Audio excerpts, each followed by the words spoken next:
the desert of the real.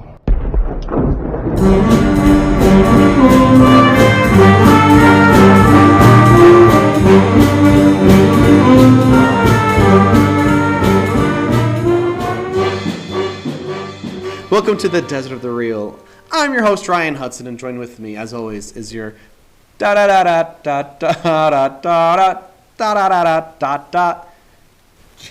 D.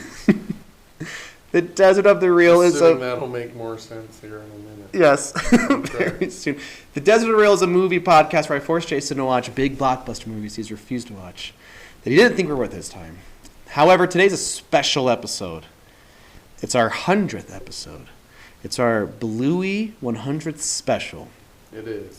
We were going to have another guest who is a self-proclaimed Bluey hater, but... I will say that I have two children, almost adult children, who are fanatical Bluey fans. Right, that's the interesting thing about Bluey. It's a show made for kids. My little kids can watch it and enjoy it and have seen it a lot. But strangely, for some reason, like teenagers and grown-ups like it too. I think most of the grown-ups are parents, but... Well, probably. Yeah, probably. Hopefully, I guess. I'm not judging. We are two English language arts high school teachers with graduate degrees. And we tend to use our academic training to dig deeply into movies. We explore the creativity, philosophy, film studies, and ethics in our films and push you, the listener, to think critically about your entertainment. So here's what we're going to do today. We're going to talk a little bit about Bluey. I have handpicked 3 episodes. And I have thought long and hard about which episodes to choose from. There's a lot of good episodes. There's some not so great episodes, and there's ones in the middle. But there are truly episodes that get me emotional every single time. And they're only like... Wait, and those are the ones that you picked? I chose one of those. Well, okay. here's I chose one that I think is a good representation of how Bluey could be interesting and deep and like not just an average kids TV show. I also chose my personal favorite one. Okay. And I have chosen the one that I think is the best episode of Bluey out of all of them. In the history of the planet. Yeah, so far. Okay, so Bluey is distributed through Disney. But it's not a Disney production. It's an Australian broadcast corporation and the BBC, the British Broadcasting Corporation. It's one of their shows. And I think Disney doesn't get any money from all the merchandise. Oh, then I support Bluey. Right. I think Disney Automatic. in a different... I think they maybe could have had some say, but I don't think anyone could have predicted that Bluey would have been so huge and so successful. Unfortunately, the biggest influence was Peppa Pig, which admittedly I've never seen, and I'm glad my kids do not watch Peppa Pig. Okay. Which is a very, they're very British, and it's very, very, I don't know how to explain it. Do you know what Peppa Pig is? No. It's like a mom and dad and Peppa and a brother or little sibling, and they just sound like Bluey. It does, but we will see, hopefully, how Bluey has surprising depth and interesting ideas, and Peppa's like, let's go to the park today. Oh, no. And, not deep at all. So the guy who created it, he conceived the idea independently in 2016 and produced a 1-minute pilot through his company, Studio Joho, with a small team in their spare time. And the guy who created it is clearly a family man. A lot of Bluey is parents and their kids interacting and doing things. Cool. I approve of parents and kids interacting and doing things. So the thing is, I have little kids. I have Unless seen a lot they're some family members, in which case I don't approve. I have seen a lot of kids TV shows. So the thing is, let's say shows my kids have watched is The Amazing Spider-Man, or PJ Masks, or Super Kitties, or I don't like my kids watching. There's other. Those are all real shows. Those are all real shows There's on the Disney Disney Channel. There's a real show called Super Kitties. Yes, and they're spies or something. Okay. And Paw Patrol. All of these shows are very similar, as in it's geared toward kids. It's working together. It's let's learn a moral lesson. At the end of the day, it's we save the day or something. At the end of the day. Okay. Or heaven forbid, Blippi, and it's just one guy in overalls who's the most annoying, insufferable person ever. That show's not allowed in my house because I do not like Blippi, and my kids know that they're not allowed to watch it. Wow. Because I don't like it. Wow. I could show you Is any. that how you I are? could show you any Blippi clip, and you will understand immediately. Okay. But Bluey's different. Bluey, when the kids laugh, it sounds like kids genuinely laughing. Well, how they use their imagination seems like real life stuff. Like they have episodes dedicated to pretending to go to a shop and be shopkeepers, or like going to the zoo. You know, they reenact real life things that their parents clearly do in the show. You know, episodes of like let's clean the house and and like things real life people do. And I think the show is successful at fueling imagination. There are games in various episodes or things that the kids do that I think I've seen my kids do that I think kids like to reenact themselves. Whether it's playing library or pretending that the floor is lava, you know, things that I think fuel the imagination. I think a criticism I have heard is it teaches kids that the parents need to be more hands-on because the mom and dad are very much let's go all in on this imaginative game type of thing. Sure. And some parents, I think, feel bad about like, well, I don't do that. This show's setting up unrealistic expectations for playtime. Parents? Yeah. Yeah. I've heard some people say that, but I think my biggest counter argument is every episode's like 7 minutes. Every parent can dive in full on for 7 minutes. You know what I mean? Sure. I think the show is very good at helping deal with emotions. There are episodes that have serious topics, like they find a dead bird in one episode, so it's like, let's talk about death. There's an episode where the ant clearly is suffering from, the ant can't get pregnant, and there's an infertility episode. Okay. And it's touching, and it's like, how do you talk about that with little kids? Well, here's one way to maybe introduce that. Is it presented as one way or the way? That's one way. Like like Bluey asks, why is Aunt sad? Like, oh, there's something she wants she can't have. That's one of the ones that get me, but we'll move on past this. But also, what was I gonna say? Also, there are things in this show, as opposed to like, let's say Caillou as the ultimate example of being the worst at this. You don't know Caillou. Nope. It's another show with parents and their little kids doing things, but it's like so, I guess, saccharine. It's like ooey gooey, and it's hard to watch, especially as an adult and not like a little kid. But here we'll have like the dad or the mom say things now and then that feel so realistic to what a parent might say. Like my favorite example is the dad is trying to teach a lesson to Bluey. Like, let's stack these rocks on each other. We need to work together. We're dogs. We work as packs. We gotta work together. Do you get what I'm saying? And she goes, no. And the dad goes, well, I tried. You know, little things like that split here and there, I think, or like there's an episode, which we're not gonna watch, but like, the dad is trimming his toenails in the living room. And Chili, the mom, is like, well, charming. And then the kids come in and say, we want you to see romance. Can you smoochy kiss? And they pretend to go on a date.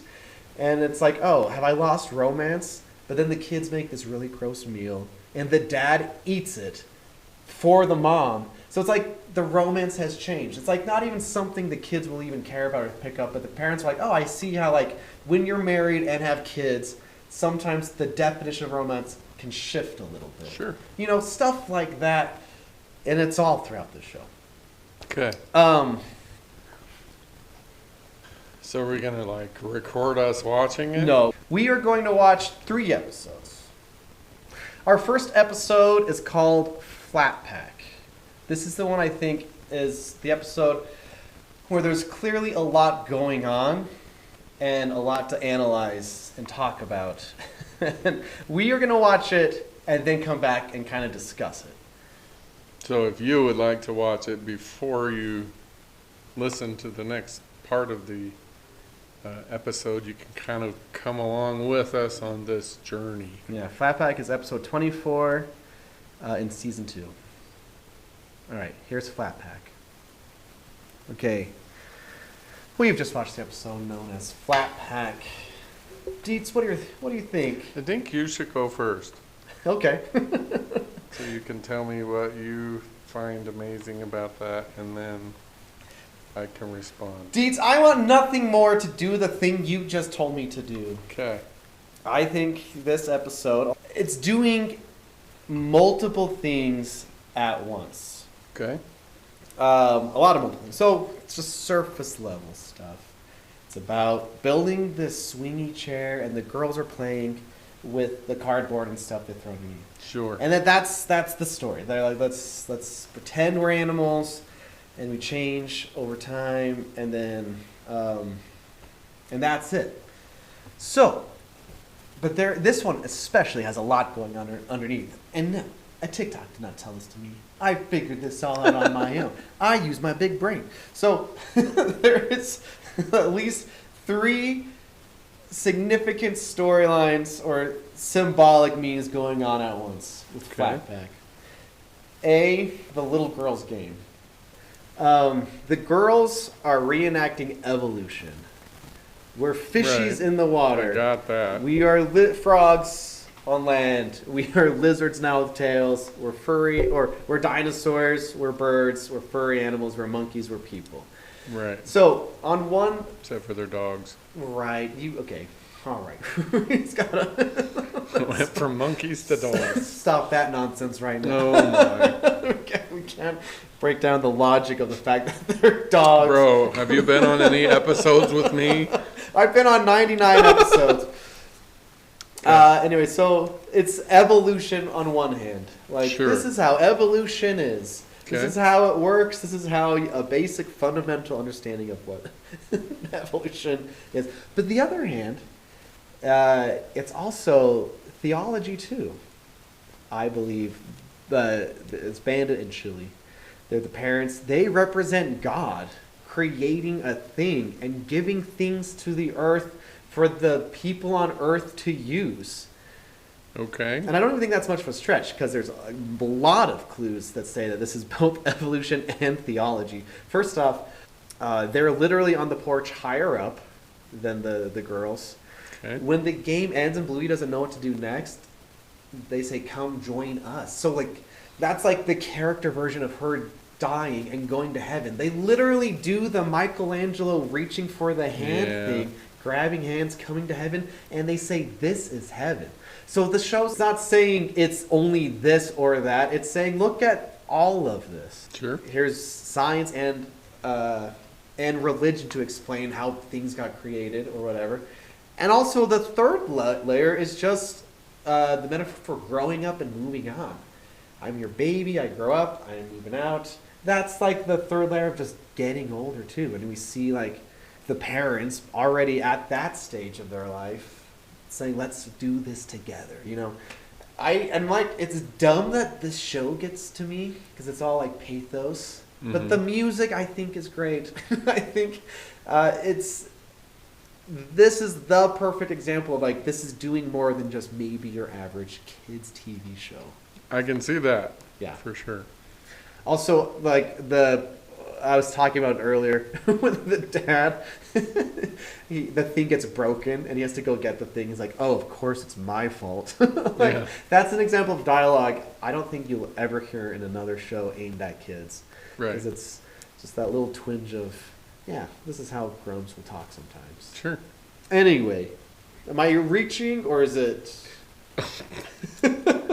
I don't know. Like, so how old are Bluey and Bingo. Brammy? Bingo. 6 and 4. Okay. And so a 6-year-old and a 4-year-old spontaneously come up with the evolution of humanity as a game? I think they're just doing it naturally, Deets. Okay. I don't think they're thinking, let's do evolution. They're just... Okay. Yeah, and that's, the writer behind it. Okay. Right. I don't think you're going to like this episode of Desert of the Real. Go for it, Deets. Okay. So I understand that kids shows are not generally logical shows, right? So a 6-year-old spontaneously coming up with a theory of evolution and tracing it all out. Great, whatever. Is it realistic? No, obviously not. Is the relationship between the parents realistic? Yes, I feel like the working together, the kind of the push back and forth, the stereotype of the man not needing to follow instructions, I could have done without, but I mean, whatever. But isn't that how it goes, Deej? Sure, stereotypes come from somewhere. Yeah. The message, I don't know that that's what I took out of it. What did you take out of it? So do they all have messages? They're all like not just slice of life. They all have a purpose or a point. Sometimes. There are just specific messages. There's one episode. Like, is there any that's just like a slice of their lives and no moral or message or... There usually is. Like the one, my close contender for this one I wanted to show you, it's just the dad and the two girls. They're waiting for spring rolls outside the Chinese restaurant. So the whole thing takes place, just the dad is trying to maintain them as they like get into the water. One has to go potty. Like napkins are blowing away. They're like, so it's slice of life, but then it's like, oh, you know what? In the end, I like my kids. Basically. So they're all didactic. They all have a... Yeah, for the most part. It's less clear than like something like Caillou. I'm trying to think of other things. So I did, having been the parent of 6 children that this would have been the target for, I can say that I liked this more than most of the other stuff that they watch. Yeah. I am, and I have only, this is my 2nd episode. Right. Psychologically speaking, the 0 to 6 years of age are the most important years of your life in terms of who you will become, in terms of the things that you will believe at your core, in terms of what you will be afraid of, etc., etc., etc. So, with that said, allowing any TV show at all to be the primary source of, I guess this is a moral or ethical, I'm going to use the word programming, is a little bit scary to me. However, I happened to agree with, the overall message of this, that we should be involved in our kids, like with Bluey and Brownie. What is her name? Bingo. We should write that on the board somewhere. They say it every episode. Well, okay. So I did. So my favorite part of this was just Bluey and Bingo enacting what it's like to be a parent, what it's like to be a child. I liked Bingo, who at the beginning of it was very, yes, Mom, I'll do whatever. And then as Bingo, quote unquote, grew older, she asserted more and more of her independence. So I thought they did a really good job with that. And with someone who has little kids, close in age to Bingo and Bluey, that's how I see a lot of their games. Sure. You be my daughter, or right. let's, Yeah. It was very true to life. So in terms of the story itself, yeah, I thought it was cute. I don't know if I'd ever get emotional over that one, but yeah, no, most won't. I feel like the older I get, the more these random episodes hit me. But yeah, but yeah, I mean, but based on that, I would watch another one. What is the message of that story, of that specific episode?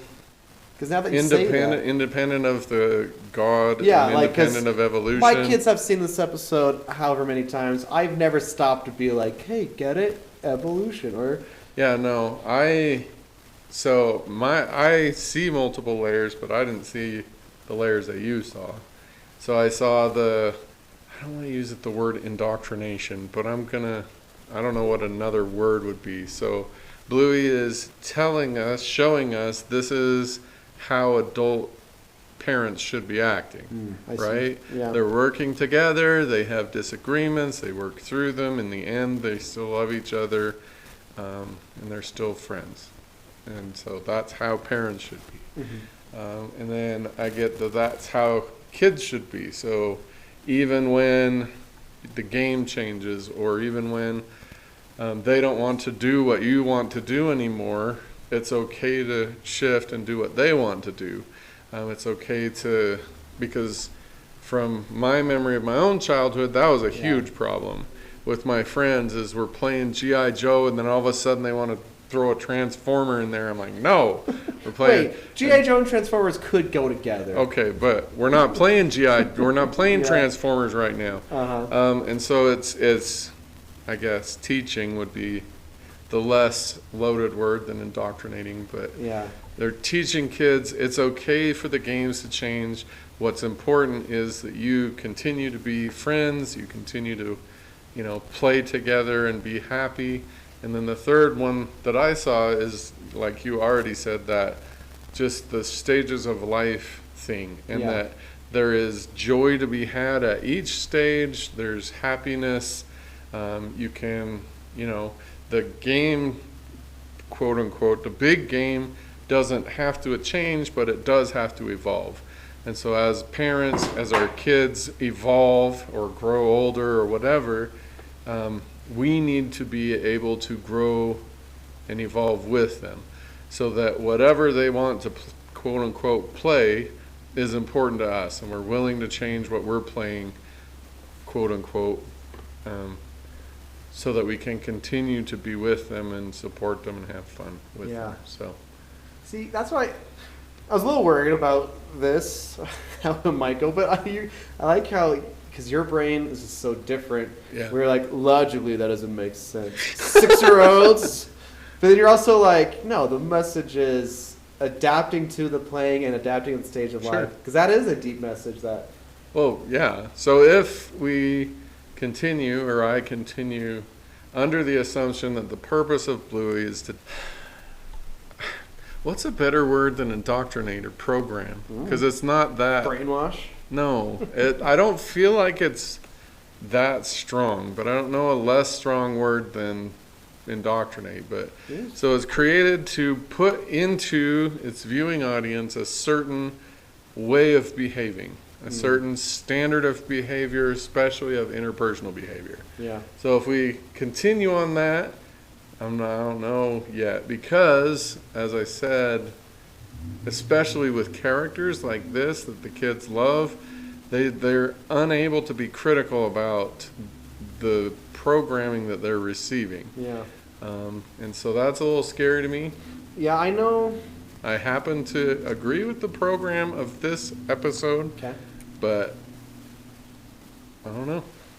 I would say, if someone's like, what's the purpose of Bluey? To promote and encourage imagination, because I see my own kids playing games they pick up here and there. How to interact with others, like your family, siblings. Definitely saw that. And even friends. We're not going to watch any Friends episodes, but like there's some episodes just without parents, and just to kind of reflect reality, I suppose. Not like in a positive a positive way. Like, this is what... So then the version of reality that they're going to be giving us is not real because it's not complete. I guess. Is that right? I mean... So see the world through blue-colored glasses? I guess so, yeah. That's, I think, part of the reason why teenagers grasp onto this show. It's maybe a nicer version of reality, like escapism or something. Oh, so this is the reality we wish we had. Well, that it could be. There's no perfect parent. There's no, like... Sure. I hopefully there are episodes that encourage grown-ups to maybe do things differently, like instead of getting angry or whatever first, to like try a different approach to parenting. But so like teaching lessons that way here and there. Okay. It just does it in a way that's not like any other kids program. Yeah, I definitely see that. Our next episode is just my personal favorite episode. Okay. From season 2 again, 32, Bin Night. Bin Night. Bin Night. This is my personal favorite one. My kids do like the music of the show. In fact, there's a couple albums of just music, and we oftentimes listen to it. My daughter will just spin and spin and spin like to the music of Bluey. And there's also one episode, which I consider watching because I love it, but there's no talking in it. It's just music and just watching them do things. All right, welcome back. We just watched Bin Night. We did. I feel like I got to explain myself. Oh, okay. Because I could see you. I don't know what you were thinking, but we'll find out in a second. We will. I want to say why Bin Night's my favorite episode. Okay. Because, like I think in the last episode, it's doing a lot of things at once. The moon thing, just for one, like the moon changing. Because every conversation is 1 week apart on Garbage Night. Or Bin Night if you're Australian. So we have just the conversation between the dad and the girls, mostly Bingo, and then a little bit of the mom in the mornings and stuff. Yeah. So like the like little things like Bluey gets a little better at the recorder because it's just been a few weeks. How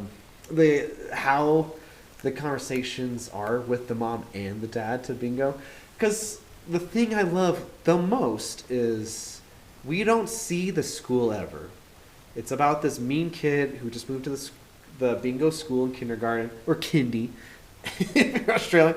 And it's just the conversations with the dad as they're taking out the garbage. So in real life, parents can't step into the classroom and protect every little thing. It's mostly just talking at home. Right. Unless there's something serious. I'm not talking about that. I'm talking about like... Bobo heads. Yeah, if someone calls you a Bobo head. And like Bandit, all he can do is just go, this Bobo. But like these little conversations spread out, I guess, like a month or whatever, is like it ends with, I'll invent a robot that takes out the garbage.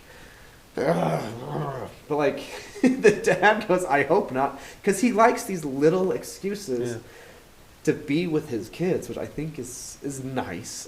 I'd say nice. Our last episode in Avatar 2, I kept saying everything was interesting because I'm like, at the very least, isn't this an interesting idea? But I was like, it's nice. If anything else we can get out of this episode, it's nice. But like also, my kids ask all the time, like, can I be this when I grow up? And we kind of stole this, but it's like, yeah, if you'd like. We will never ever shut down. Maybe we shouldn't do Bluey. Like, we will never ever shut down any idea. That's why, like, she asked if she could be a garbage lady, and the mom's like, yeah, if you'd like. And I love in this show the parents say, I don't know, and the kids say, I don't know too, like, too. But like, oh, are there aliens on the moon? The dad could have said no, but I like how it's insinuating, I don't know, maybe. And that like inspired her. Maybe she wants to be an astronaut to find out. I think that is a little detail that is beautiful, I suppose. How do you promote creativity? Well, maybe have them discover things on their own. Yeah, for sure. But just that notion, like, we can't fight the battles for our kids. All we have is our point of view. In this case, it's Bin Night. The fact we don't see the kid, we don't see the school. It's just the parents' POV. And them dealing with it the only way they can is just, let's talk about it. Yeah. Tell your teacher, maybe be friends with them. You know, what should you do? Because that's all we have in real life. True. I don't know why I get emotional, but I don't know how many people would say this is their favorite. This is my favorite episode. Cool. So crack on, like, what did you notice? What's not good about it? Does it continue with what you were saying about the last one, basically? Well, yes, I mean, it's clearly got... The only metaphors I have are negatively sounding, but it's clearly got an axe to grind as a series. It really has... It's interested in... Okay, well, if I'm watching this episode and the last episode, this seems to me this more geared to parents than to kids. I think a lot of episodes sneakily are. And I don't think it's the kids don't realize from the two that I've seen now. That I don't think it's sneaky. Wait till the next one because it's. And so it's telling parents this is how you're supposed to be, right? Maybe, yeah. I mean, well, it seems pretty clear that you're supposed to be doing things around your kids. You're supposed to be supporting them in their trials and whatever. You're supposed to encourage them to be creative and not limit themselves, which I agree with all of those things. I know, it's hard to argue that, though. Right. I agree with all of those things. But as a critical thinker and as somebody who in just about every class that isn't a work day for my English students, I'm warning them against this kind of stuff. Yeah. Specifically, I'm warning them to not uncritically receive any of this. And so the power of specifically, I already said it, cartoons and lovable cartoon characters coupled with an obvious agenda is always going to be scary for me. I mean, that's fair. Even if it's a good agenda that I agree with, I don't know that I am excited that anyone is, programming our kids like this. But I mean, I guess the only argument I have, and I can't even really fully argue because I don't have evidence to show you, that this compared to other shows. Right. No, not at all. Thing. Right. I would much rather, what did I have as a parent? I had Dora the Explorer. Oh my gosh. I never watched, but we have a DVD with some episodes, so I'd listen to it while we're driving or whatever, and that gets old fast. Yeah. Oh yeah, for sure. I mean, but I had one of my kids was obsessed with Dora. I don't remember what else. It's been a long time. Really? Or Barney we had. Yeah, I never really liked Barney that much. Did you guys have Arthur? We are at the tail end of Arthur, yeah. I liked Arthur's a lot. Arthur's a lot less Yeah. didactic than this. Yeah. But, so, to shift into positives, I love what you brought up about the way that they're telling the story. So this is, at least this episode is a textbook example of how stories should be told. They are showing us so much more than is actually going on in the episode itself. So we've got all of these days of kindergarten. They're showing us, we know what they look like. We've been in kindergarten. And so they're pulling on these archetypal memories that we have of our childhood very well. So this is really, really good storytelling.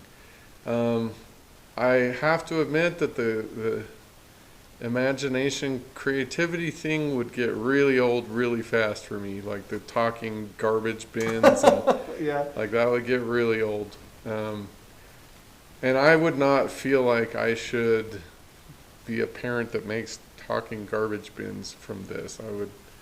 But everything else that the adults are doing, I think, is probably psychologically backed as like this is healthy parenting. It's so there are, I'm sure all of us are aware, there are multiple different styles of parenting. What I'm seeing here so far is either permissive or authoritative. Authoritative is the one that psychologists recommend, where the kids have a strong parental figure that allows them to explore, express themselves, push boundaries, but they're also boundaries. And they're keeping them safe, they're teaching them, they're supporting them or whatever. So I haven't seen any boundaries yet in Bluey.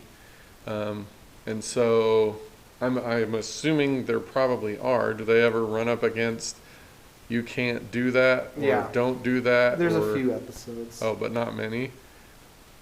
Yeah, probably not. Oh, so As the many. main message of this then is go and do things. Yeah, I could Don't worry see- about danger or Well, like that, and that's not a criticism. That's just Yeah. I'm trying to understand because you kind of chucked me in the deep end here. Yeah. Anyhow, so from that episode, the storytelling is excellent. That's the imagination stuff. Like I said, would probably.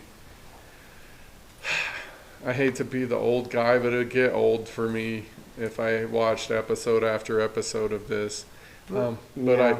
Their least favorite episode is called like Blue Mountain, where this is gonna sound weird, and remember it's my least favorite episode. But like they have googly eyes on their hands and they're walking and they're like climbing, like the mom and Blue and Bingo are climbing up like the dad's knees, and they like climb like up on top of him and stuff, and they're trying to get to the warm fuzzy ears. It's my least favorite one.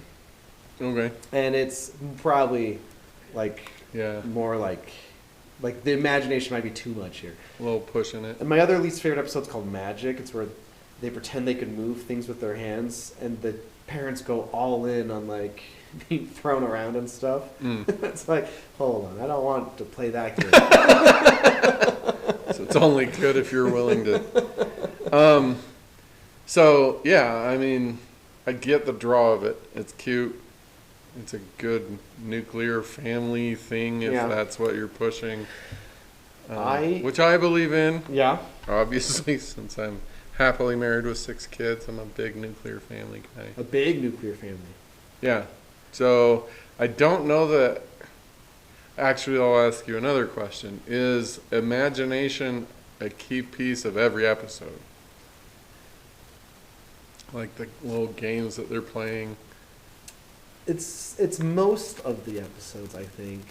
So do using you think? creativity and imagination? Do you think that that is how you should live life? Ah, That life should always be a game. It should always be imagination. Admittedly, these are 4-year-olds and 6-year-olds. yeah. So go ahead. I guess. Yes. So, yes, because it's like the why is imagination important, anyways. Sure. It's you gotta, even if you have a business job, you gotta think of ideas. Yeah. You know?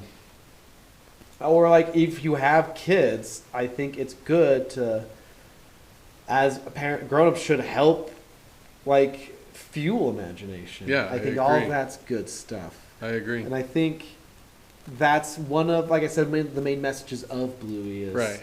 encouraging that. So imagination and creativity as a way of life, Yeah, not as something that you do in addition to other things yeah. in life. I actually just saw a thing. He was trying to sell something, but it was like creativity is a skill Yeah. that could be grown or I agree. shrunk. And so I guess, Yeah, I actively teach creativity in all of my classes. So yeah, yeah. it is a learnable skill. And some people don't know it or don't Well, have I it. would say most people don't know that you can grow and increase your creativity. Mhm. Most There's- people think you're born with it or you don't ever get it. I will say there's a great episode. A friend is playing with Bluey, and they're playing octopus, and the dad's going super silly because he's super like imaginative, Right. being an octopus. And then the episode though is the friend who's the Dalmatian one. She tries to play the game with her dad, and her dad's just like not. Not a quote unquote good dad. Well, no, he's not as imaginative and creative. Right. And Which he's is like- a good dad in this. But what they end up doing is it leads them to start learning true facts about the octopus. Mm. And so then the girl's like, "Oh, I learned some things. I want to take that next time I play this game with Bluey." So it's kind So of he could be a good dad. yeah. and The not episode be- is like if your dad's not like Bandit, that's not a bad thing. If your dad is more like I don't Me. know how to use my imagination, but I know how to know things. Like it's like it just there is an episode that's kind of dedicated to that specific idea. But there's hundreds of episodes that are dedicated to not that idea. Yeah. Yeah. So I'm not Well, I'm not you know. trying to bag on this. I'm I just know. critically examining what's going on here. Yeah. So if I were a kid watching Bandit is his name, Mhm. the dad, and what's the mom? Chili. Chili? Like the food? Yep. Okay. Interact with their kids, and my parents weren't like that. That would be, especially if I identified deeply with Bluey and Bingo, that would be really hard, I would think. I know. I wonder. Cause I don't know. Because maybe this is part of why I. Because like no it. parents are Bingo and Blue, whatever, Bandit and Chili. Yeah, I know, and that's like, but kids will ask, "Can you play with me?" Sure. Like, And that I kids think will- would be a really good outcome. Yeah, that's a true reality I see all the time with my kids. Can you play with me? Like, Yeah. And so I think in my life I am a bit like Bandit, where it's like, yeah, let's do this Sure. game. Like the other day, I don't have to get into the games we were playing in real life, but like, I think maybe I connect with that personally because I see Bandit in me, Yeah, I not do. to the extreme. I do but too. Yeah.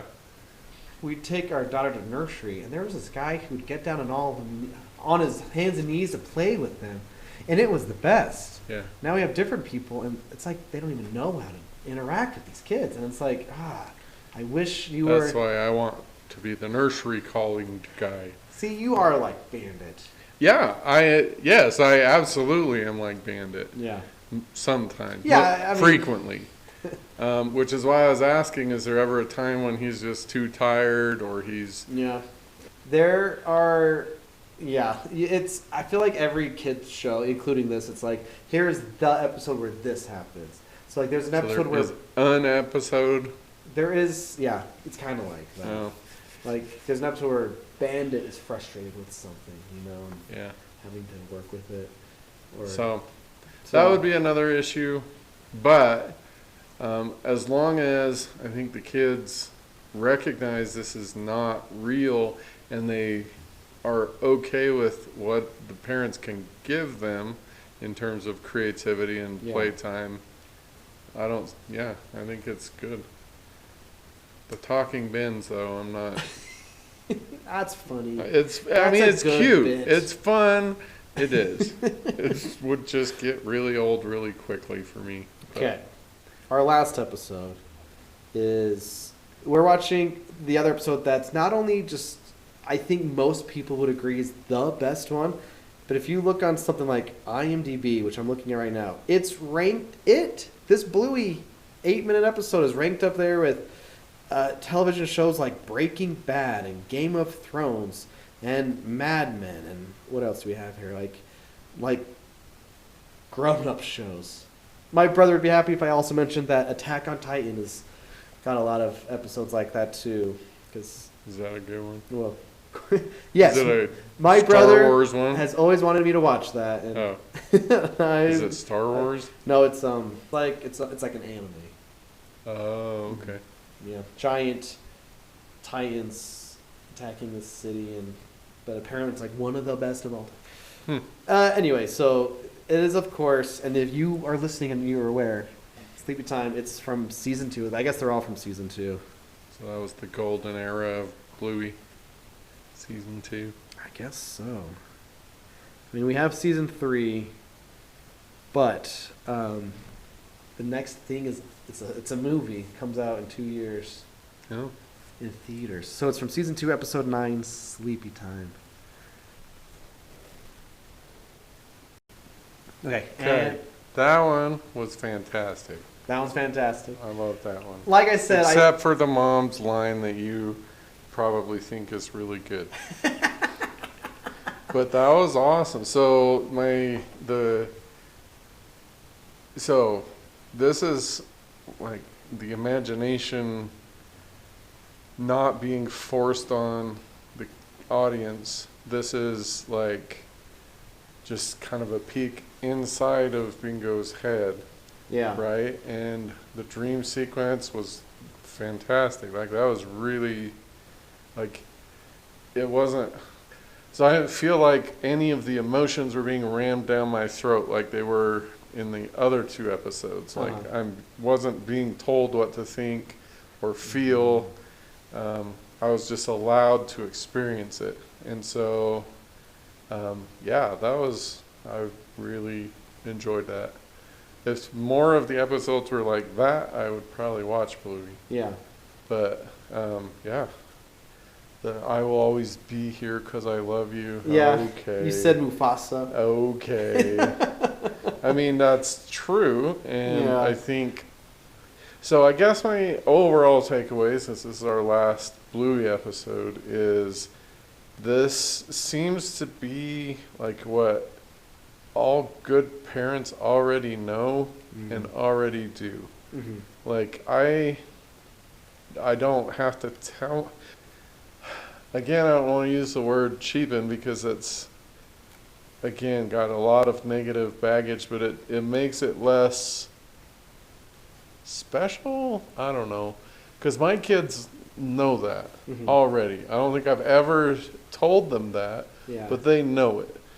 Because I've had now 4 of my kids move out, and for various reasons, mostly our economy currently, they've all moved back in. Yeah. And it wasn't even a question of whether or not I was going to do what needed to be done to help them be safe and provided for.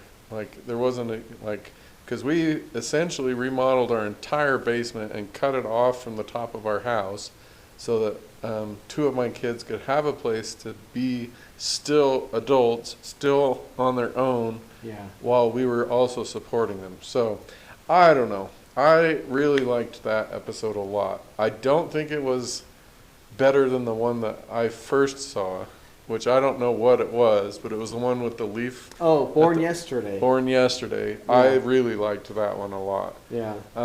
But I loved how the imagination was allowed to just be rather than, okay, now we have to have an imagination experience. Let's do this thing. Yeah. It was much more organic here. So, this, I can see why that would be the best episode. Because, can you see that? Yeah. Like the difference between the first 2 and this one in terms of storytelling, in terms of its message is which is probably why I didn't like the mom saying that, because she didn't need to say it. If he just had the sun shining. We didn't need her to say that. Bluey or whoever, Bingo didn't. Right, Bingo didn't need her to say that because the events of this episode clearly communicated that, which is why I didn't like that line. But that was awesome. I mean, this is like every episode of Bluey on, like, when it's on TV, there's like 3 of these just like together, you know? Sure. So it's crazy how a show like this can have visuals that look like that. Because I think it looks gorgeous. It did. It in was the beautiful. Space scenes, you got light coming through, and then the music. You even pulled out your phone to Shazam. Yeah, I did. And did you get? I wasn't quick enough. Because it's like the planets. Yeah. I think it's Saturn. I don't know if this specific version is available, but it's definitely beautiful. And like, I don't know. I think there's something. I mean, I didn't plan on this, but every episode was like parenting focused. Right. Like the midnight and like the carpet boxes and stuff. But not every episode is. No, like I said, some episodes don't even have the parents in them. Oh. You know, sometimes it's them with their kid or them with their friends or something. Most of them is the family. Or about this is how your parents should be. Or this is how your childhood should be. Yeah. Yeah. Okay. But I think besides the visuals and the music, which are doing a lot here, anyone who has little kids knows this. In fact, if anything, this one, real life, this is the perfect version of what happens. Yeah. Like, you get sometimes bedtime is frustrating. Yep. And it's hard to remember this won't last forever. Yeah. Because sometimes right now in my life, I'm like, this is taking a very long time. Yeah. Just go to sleep. Yeah. or like when they climb in bed in the middle of the night, it's like in the show, it's like, all right, you can sleep. I'll sleep on the floor. Where it's like, no, go back to your bed or let me take you back. And it's like you have to wake up to do that. So on one hand, it's like this is, you know, the perfect version is even if you climb into bed, that's okay because we're working through it, I suppose. Right. But in real life, it could be frustrating. It could be Yeah. a lot. Well, of the 3 episodes, this is the one I feel like is the most true to life. Yeah. Yeah, like I laughed a couple of times because, like, I Like Bluey scaring the lived mom. that. Like that happens. Yeah, I lived Some that. person standing And next to so, so for me, the beauty of this was the only one of the 3 that I connected with personally because, like I said, I lived that. Yeah. And so we have the nostalgia factor for old people, I guess, like me. We have the kind of the didactic for young parents, like, Yeah. love this, appreciate this, be there. And then we have the kids, the message of ideally, your parents are safe. They're protecting you. They're warming you. They're providing for you. And so, I mean, which I personally believe that is what parents are for. Mm-hmm. When you have a child, you sign on to protect them. You sign on to provide for them. You sign on to love them and make sure that they know that you love them. Yeah. And so, yeah, I liked this one much more than the other 2. Well, statistically, most people agree with you. Yeah. Like, and It's much less obvious in its axe grinding or whatever. right, and like the overall message, I can't help but like where it's like, Yeah. I forget where I learned this, but like humans, among other things, are unique because even little kids, like baby dolls, you know, like let me pretend Sure. to be a mom, even though I'm a little kid type of thing. Right. So it's like, how do you, once again, I don't plan on it, but show like a kid growing up, or like the message of growing in general, like, oh, I have Floppy that's gonna leave me, as opposed to like one day I'll leave. Yeah. But like the message from the mom is like, even if you leave, I'll always love you. Yeah.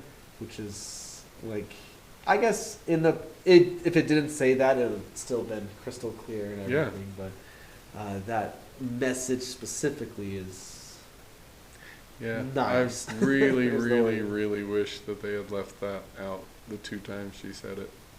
Because I would think that would be a perfect piece of animation without those 2 lines. Yeah.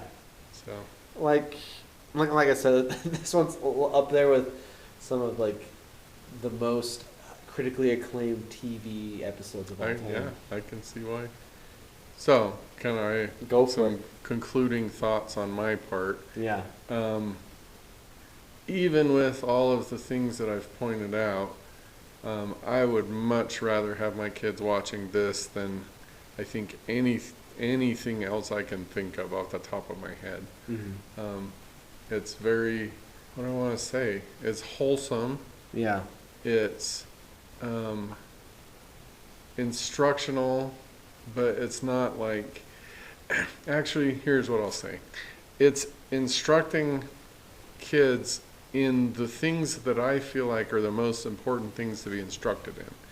So you have like the other, so like compared to Sesame Street, which is heavily interested in like teaching, like educating, like in the more traditional sense of ABCs and numbers and whatever, they're going to get that in school.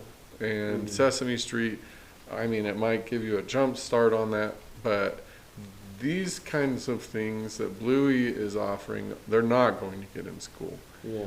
And if they live in a family that's a normal family, they may not get some of these in family either. I know that my kids would never, I mean, I'm a pretty imaginative, creative parent, but I would not talk with my garbage can or whatever. So I guess overall, I would watch more Bluey. I would give my kids Bluey to watch. I would have no issues with it at all. Other than I would make sure that my kids, and they all do, because my youngest is 14, but I would make sure that my kids understand what Bluey is doing. It's not a neutral cartoon. Yeah. It definitely has a message. It has an agenda that it wants its viewers to adopt and accept and internalize, and just that they be, like, I hate to say for a 4-year-old to be critical, but I think a 4-year-old needs to be critical. Like, the sooner that we can get our kids to recognize that everything is trying to convince them of something, and start sorting out what do they want and what they don't want, I think our world ends up being a much better place. I agree with everything you're saying. I Googled the top 10, like the top kids shows. Some of these aren't necessarily around anymore. Like, you have Mickey Mouse Clubhouse, which is more like Sesame Street than anything else. Let's learn numbers and shapes and stuff. And it's... So Blue's Clues, I see.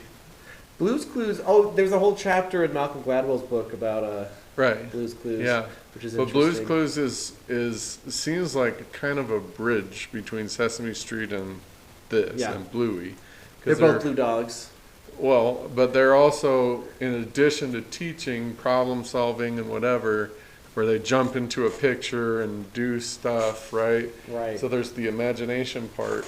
But Blue's Clues is much less about encouraging certain behaviors over others and much more about just use your imagination, and also let's teach you some real world skills and stuff like that. So, yeah. I would say, and my kids don't watch it, but the other show that comes closest to me to Bluey is Daniel Tiger's Neighborhood, which is a spin-off of Mr. Rogers' Neighborhood. Yeah. But, like, let's learn how to deal with our emotions and learn how to, I don't know, stuff that happens. That doesn't sound like one my daughter watch, is big into Paw Patrol, which, mentioning Malcolm Gladwell, he has an episode of his podcast defending Paw Patrol because his kid's watching it, and he's all like, it's all about coming together as a team to fix one problem. Right. And that's the Canadian way is what he says because he's Canadian. Yeah. Which is kind of a fun way. So, I think parents should be careful what their kids watch. I know Netflix has stuff in their kids shows that maybe not everyone would want their kids to watch necessarily, or just being aware of what are in your kids shows. I think there's just something about Bluey. Yeah, I think I agree. Just looking through this list that you pulled up, I would rather my kids watch Bluey than anything else on that list. Except for Reading Rainbow, but that's not on anymore. Yeah. Maybe that's why kids don't like reading anymore, because they don't have Reading Rainbow. But here's the other thing, though. This is regardless of any show. It's when I was little, we had PBS and 3 other channels. We're in the streaming age. Kids aren't waking up and watching PBS. They're like, let me go to Disney Plus and pick a show. So like things like Sesame Street or Mr. Rogers or things that I had, we watched kind of because they were the only thing to watch. But I think those things still taught us stuff. Oh, yeah. Even as we were aging out of them. For sure. Because there's nothing else on TV. We didn't, and now it's pick and choose. I think as a society, we don't have a Mr. Rogers to look for.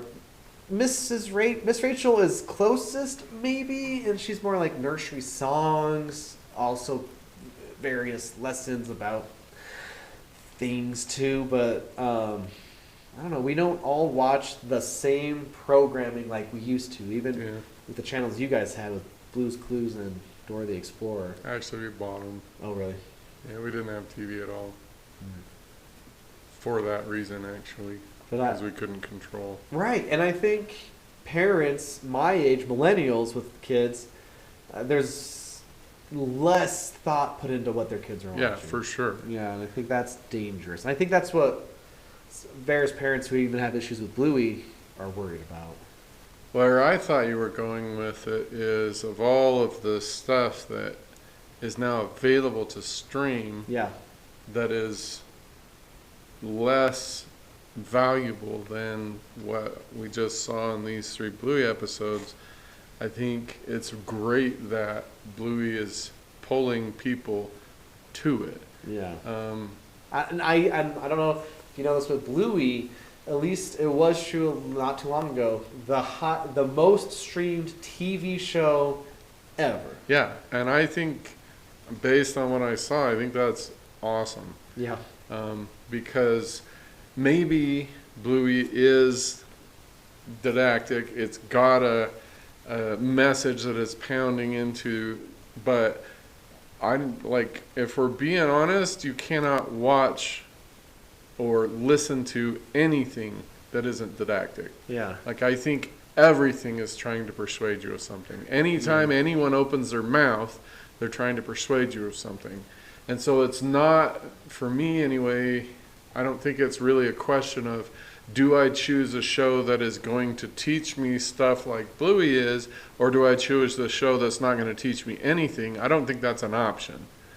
And so what we actually have is, what do I want my kids' shows to teach them?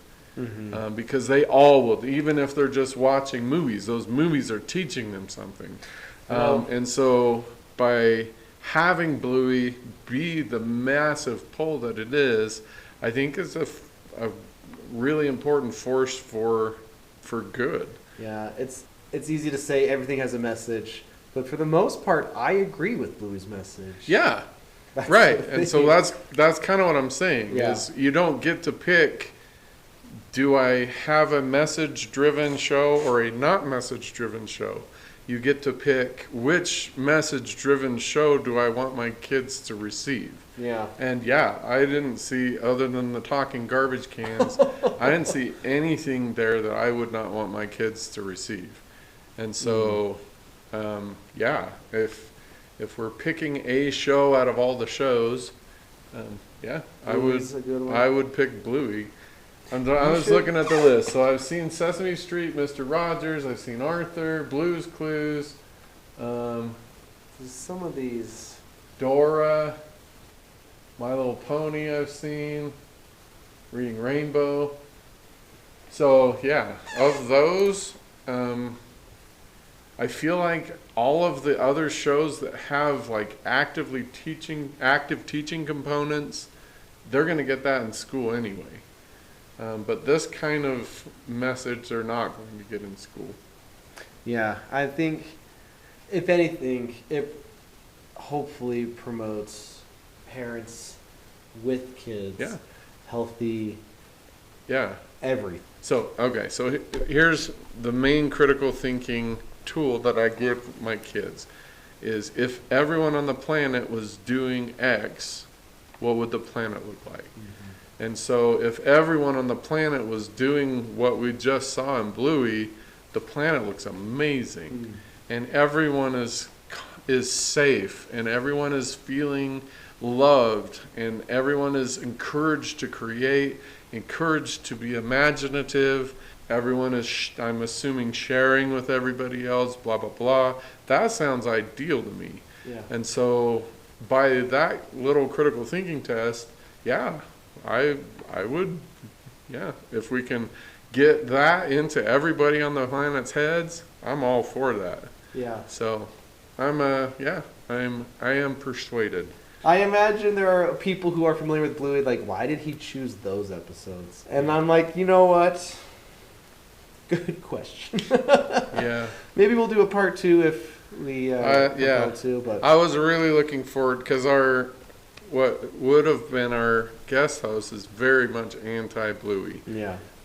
And so now that, I guess now we've lost me as a know-nothing middle guy. Yeah. Now, but anyhow. So, anyway. yeah, I would say, if you haven't seen Bluey, go watch an episode or two and see what you feel and see what you think. Yeah. Just be critical as you do it, Oh, as man. always. There's so many episodes. They're so good. As I look through, I'm like, yeah, that one's good. That one's good. That one's good. Well, that's good.